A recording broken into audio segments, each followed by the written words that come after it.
एक घना प्राचीन वन जिसका नाम है शैडोमिर, जिसमें विशालकाय पेड़ हैं जो हवा में रहस्यमय आवाजों में फुसफुसाते हैं। चांदनी मुश्किल से पेड़ों के पत्तों से बनी छतरी को छेड़ पाती है। जंगल में एक ठंडी चुप्पी है जो पत्तों के हलचल से ही टूटती है। हमें जूते दिखाई देते हैं जो धीरे धीरे घास में दब रहे हैं। एक व्यक्ति जिसका नाम है कैलन, काले चमड़े की कंबल में छिपा हुआ अपनी हुड से अपना चेहरा छुपाए चुपचाप चलता है। वो रुकता है, ध्यान से सुनता है। दूर से एक गर्जन की आवाज सुनाई देती है। पेड़ों के बीच एक लाल चमक दिखाई देती है।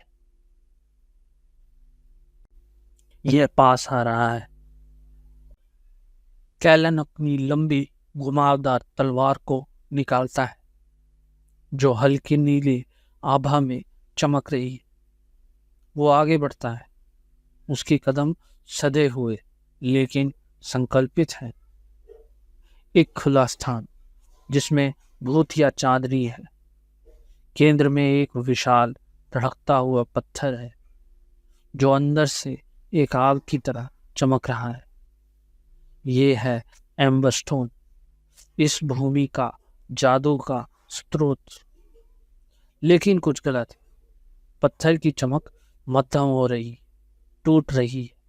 उसके चारों ओर काली ताकतें इस तरह से घूमती हैं जैसे कोई उसकी शक्ति को निकाल रहा हो। कैलन अपने आप से बुदबुदाता है, ये पत्थर मर रहा है। एक चमकते पंखों वाला प्राणी जो कि आधा ड्रैगन है और आधा उल्लू है, पेड़ों से एक डरावनी आवाज के साथ नीचे आता है। इसका नाम है लीरिया, वो वन की संरक्षक। लीरिया कहती है, तुम यहाँ नहीं हो सकते, इंसान। मैं इस भ्रष्टाचार को रोकने आया हूँ। मैं इस पत्थर को बचाने आया हूँ। एम्बर स्टोन का भाग्य तय है। तुम इसे बदल नहीं सकते। कोई भी मानव ऐसा नहीं कर सकता। मैं दूसरों जैसा नहीं हूँ।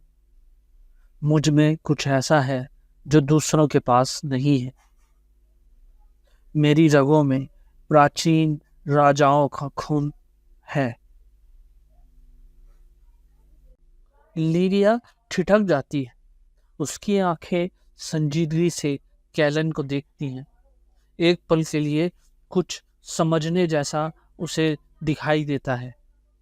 तो तुम खोए हुए वंशजों में से एक हो, लेकिन तुम्हारा खून भी पर्याप्त नहीं होगा।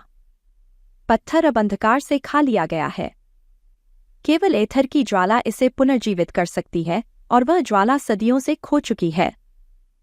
वो ज्वाला खोई नहीं है, वो केवल छुप गई है। आइए मैं सुनाता हूँ आपको एथर की ज्वाला की कहानी। एक जादुई मंदिर, एक भूल चुकी सभ्यता के खंडरों से घिरा हुआ मंदिर। राजा और रानियां एक पत्थर के सामने घुटने टेकते हुए, जहां एक चमकती हुई ज्वाला जल रही है। ये है एथर की ज्वाला, शुद्ध और शाश्वत दुनिया की जीवन शक्ति। ज्वाला खोई नहीं है। एथर की ज्वाला अभी भी मौजूद है। मैं उसे ढूंढ लूंगा। तो खुद को तैयार कर लो, कैलेन। एथर की ज्वाला तक पहुंचने का रास्ता अंधीन रात की गुफाओं से होकर जाता है। बहुत कम लोग लौटे हैं। तो मैं उन कम लोगों में से होऊंगा। तुम साहसी हो या मूर्ख, शायद दोनों। चलो यात्रा शुरू करते हैं। एक विशाल अंधेरी गुफा उनका स्वागत करती है, जो जमीन में एक विशाल मुंह की तरह खुली हुई है। नीला प्रकाश गहराई से झलकता है, दीवार पर रहस्यमयी छायाएं डालता है।